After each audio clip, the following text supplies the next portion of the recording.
రాఖీ పౌర్ణమి సందర్భంగా తెలుగు ప్రజలందరికీ ముఖ్యమంత్రి చంద్రబాబు శుభాకాంక్షలు తెలిపారు. రక్షాబంధన్ను పురస్కరించుకుని ఉండవల్లిలోని సీఎం నివాసంలో ముఖ్యమంత్రికి మంత్రి పరిటాల సునీత, మాజీ మంత్రి పీతల సుజాత, తెలుగు మహిళా అధ్యక్షురాలు శోభా హైమవతి, కృష్ణా జడ్పీ చైర్పర్సన్ అనురాధ, కృష్ణా జిల్లా తెలుగుదేశం పార్టీ మహిళా అధ్యక్షురాలు ఆచంట సునీత, తెలంగాణ తెలుగుదేశం పార్టీ అధికార ప్రతినిధులు సీతక్క, బ్రహ్మకుమారిలు, మరికొందరు మహిళలు రాఖీలు కట్టి శుభాకాంక్షలు తెలిపారు.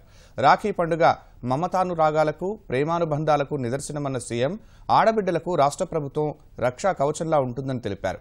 ఆపదలో ఉన్న మహిళల కోసం అభయహస్తం యాప్ రూపొందించామన్నారు. ఈవ్ టీజింగ్ చేసేవారిపై, మహిళలను వేధించేవారిపై కఠిన చర్యలు తీసుకుంటామన్నారు. మహిళలపై గౌరవం పెరిగేలాగా అమ్మకి వందనం కార్యక్రమం చేపట్టనున్నామని ముఖ్యమంత్రి తెలిపారు. మహిళల ఆరోగ్య రక్షకు కూడా ప్రభుత్వం అనేక పథకాలు చేపట్టిందని వెల్లడించారు. శ్రావణ మాసంలో వ్రతాలు చేస్తున్న మహిళలకు సీఎం అభినందనలు తెలిపారు.